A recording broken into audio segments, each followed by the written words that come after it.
ação do liberalismo de uma forma consistente é complicado, pela tendência da facção dominante do liberalismo numa determinada região.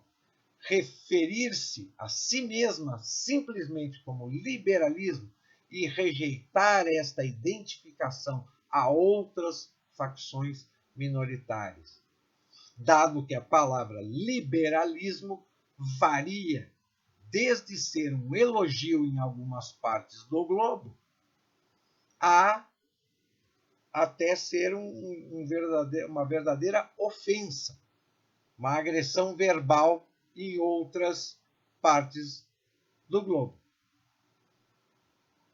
Então, rotular a pessoa ou dizer que ela é liberal, em alguns países é elogio, em outros é considerado uma agressão verbal. As conotações da palavra nas várias línguas podem ser tremendamente diferentes. A doutrina que mantém que o indivíduo tem o direito de pensar o que quiser, de exprimir o que pensa como quiser e de pôr em prática o que pensa como quiser, desde que essa expressão ou essa prática não infrinja diretamente a igual liberdade de outro indivíduo. Isso está acontecendo hoje.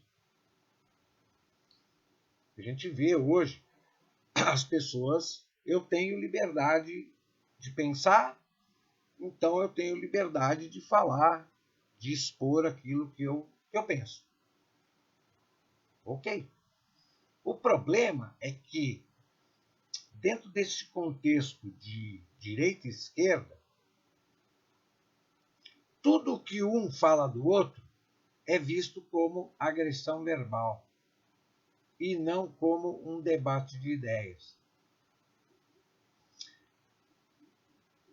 Num debate de ideias, as pessoas têm liberdade de pensar e de dizer o que pensam. Não vai acontecer absolutamente nada. Muito pelo contrário. Se é um debate, até eles podem entrar os dois lados podem chegar no denominador comum. O problema é que, já há algum tempo, e com a sociedade sendo segmentada nos mais diversos grupos, nós temos aí hoje o grupo do agro, o grupo do comércio, o grupo LGBT, o grupo dos afrodescendentes, o grupo... Tem quem é as feministas. Então, uma sociedade muito fragmentada e aonde o diálogo não é dos melhores, ou ele literalmente não acontece, quando um lado exprime o que pensa, o que o outro lado vai fazer? Ele simplesmente vai receber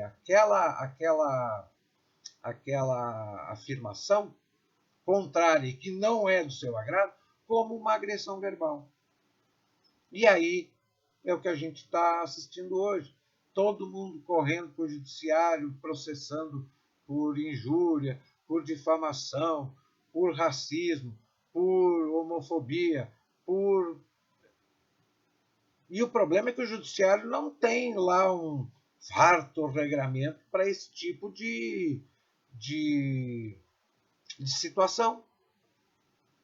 Além de o nosso judiciário ser muito lento e essas ações demoram demais para ser resolvidas, enquanto o embate continua.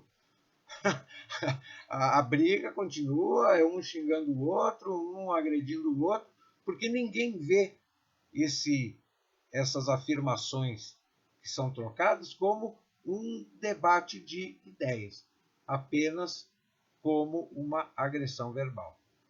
E aí, quando o judiciário chega e diz, então eu vou impor um limite. Ninguém pode falar tudo que pensa. Aí vem a sociedade e diz assim, não, mas isso é censura.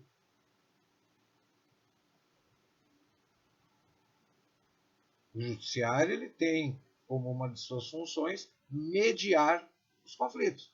Se a forma para os conflitos serem mediados é impondo limites ao que se vai dizer para o outro lado, então, infelizmente, a sociedade vai ter que mostrar que ela é capaz de, ao invés de ficar trocando xingamentos, como a gente cansa de ver aí, inclusive nas tribunas do Congresso, né? Troca de xingamentos, e passar a dialogar, a somar, a debater ideias para chegar a um denominador comum.